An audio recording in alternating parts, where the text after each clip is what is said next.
নমস্কার, আমি বারাসাত থেকে আসছি। আমি রূপা মিত্র সেনগুপ্ত।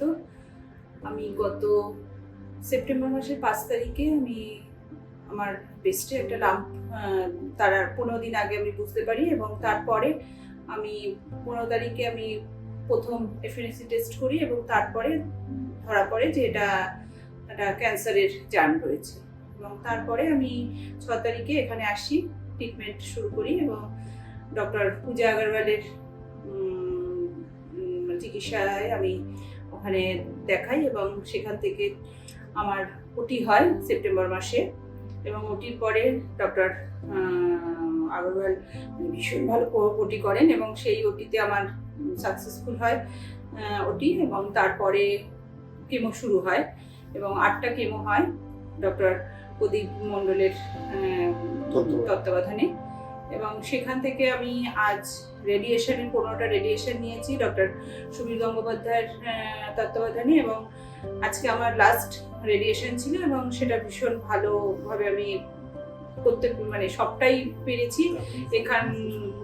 এখানকার সব রকম স্টাফদের বা নার্স ডক্টর সবার ভীষণ ভালো সহযোগিতা পেয়েছি, পেয়ে আমি এখন সুস্থ আছি। আমি সবার কাছে বলতে চাই যে জিনিসটা ব্রেস্ট ক্যান্সার, এই ব্রেস্ট ক্যান্সারটাকে এখনো আমাদের সমাজে ভীষণভাবে এটা লজ্জার ব্যাপার মনে হয়, যে মহিলারা সবাই আমরা ওটা পিছিয়ে রয়েছি।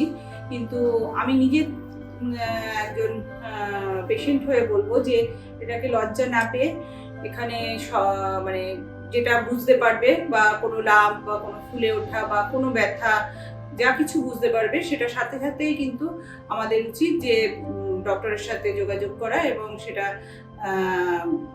তারা যে পরামর্শ দেবেন, যেভাবে আমাদের বলবে সেইভাবে যদি আমরা চলতে পারি, অনেকটা আমরা চিকিৎসার মাধ্যমে সুস্থ হয়ে কিন্তু উঠব।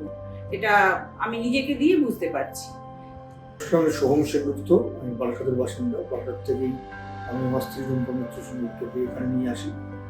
প্রথম 5ই সেপ্টেম্বর শিক্ষক দিবসের দিন, ও নিজেও পেশায় একজন শিক্ষক। সেদিনকার যখন প্রথম টেস্টটা করা হয়, এফএনএসি টেস্টে এটা ধরা পড়ে।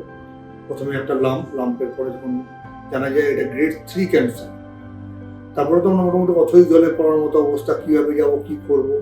ঠিক সেই সময় আমরা যোগাযোগ পাই মেডিকার মাধ্যমে আমরা এখানে আসি। কিন্তু এখানে এত হোমলি অ্যাটমসফিয়ার, এবং সেই হোমলি অ্যাটমসফিয়ার এবং ডাক্তারদের আন্তরিকতা এবং সঙ্গে সঙ্গে ডাক্তারদের রেসপন্স, কিন্তু যেখানেই আমরা কোনো সমস্যা ফেস করেছি, মেডিকেল কর্তৃপক্ষ বা মেডিকেল ডাক্তার, নার্স যারা এর সঙ্গে যুক্ত আছে, সবাই খুব কোঅপারেশন করেছেন, এবং কোঅপারেশনের মাধ্যমে আজকে 8 মাসে আমাদের এই চিকিৎসা শেষ হলো।